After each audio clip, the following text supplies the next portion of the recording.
Hi, my name's Phil. I like talking about politics. In this video I'd like to discuss another in a series of what are probably white elephants that Boris Johnson is chasing, namely in this occasion the bridge that he's proposing between Scotland and Ireland.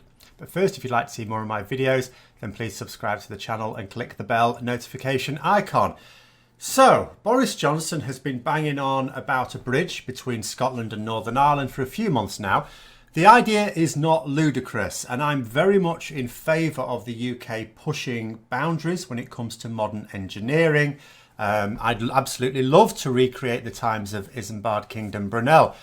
Indeed, were it any other Prime Minister, it might even be something to get excited about. Fortunately, Boris Johnson has a little bit of a history in showing a great deal of interest in major engineering projects that end up costing a fortune with nothing to use at the end of it. In fact, almost all of these projects that he's wasted taxpayers' money on as Mayor of London were never realised at all. This includes plans for a different bridge he had in mind, the London Garden Bridge, which cost Londoners £43 million and literally nothing came of it. It's not that a bit of the bridge was built. It's not that a crapper bridge was built. Nothing was built. Ultimately, the problem, of course, was the cost of the project, as it often is with these things. It's a lot more than he was saying. And the same is true of this so-called Celtic crossing between Scotland and Ireland. Johnson is claiming that it will cost £15 billion, but experts are suggesting that that is the lower end of it. It is almost certainly going to cost significantly more.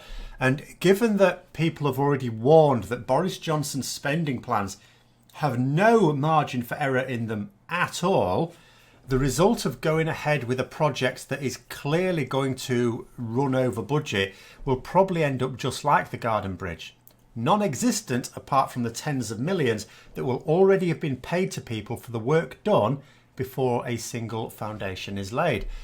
There are certainly significant challenges to overcome with this, but it's not like we'd be the only one with a bridge of this kind in the world.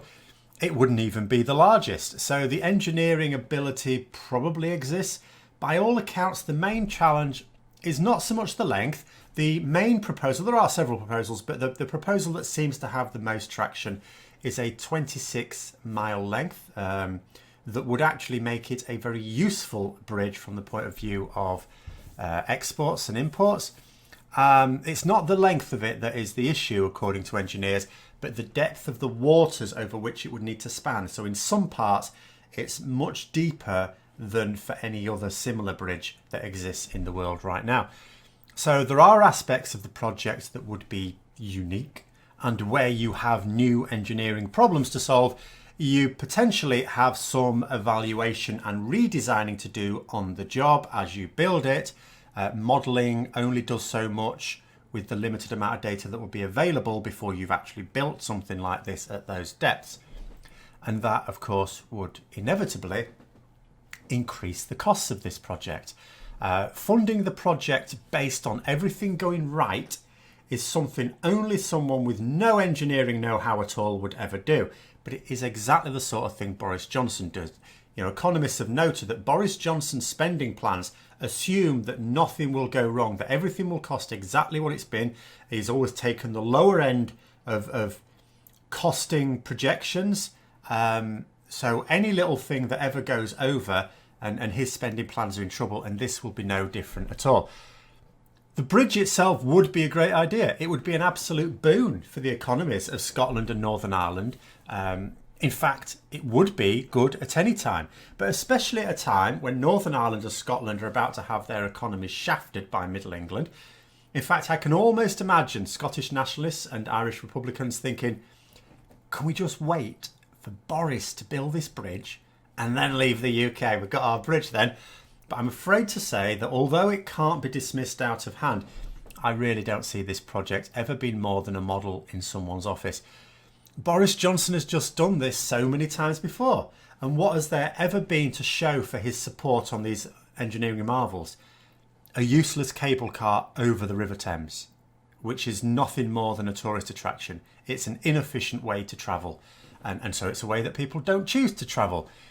And apparently when Johnson was discussing this with Ireland's Leo Varadkar, Boris Johnson was said to quip that the EU will be paying for it, though Varadkar did indicate that this was probably a joke. I'm quite sure it was. In fact, it's actually, if you think about it, a pop at Donald Trump. This is Boris Johnson having a little joke at Donald Trump, who tried to claim that Mexico would be paying for the war that no bugger wanted, and especially nobody in Mexico.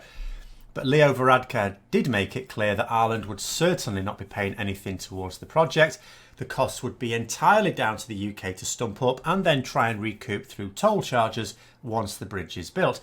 Which is reasonable, of course. I mean, that's what you do when you build a bridge. You introduce toll charges. It eventually does pay for itself, and I'm sure the same would apply here.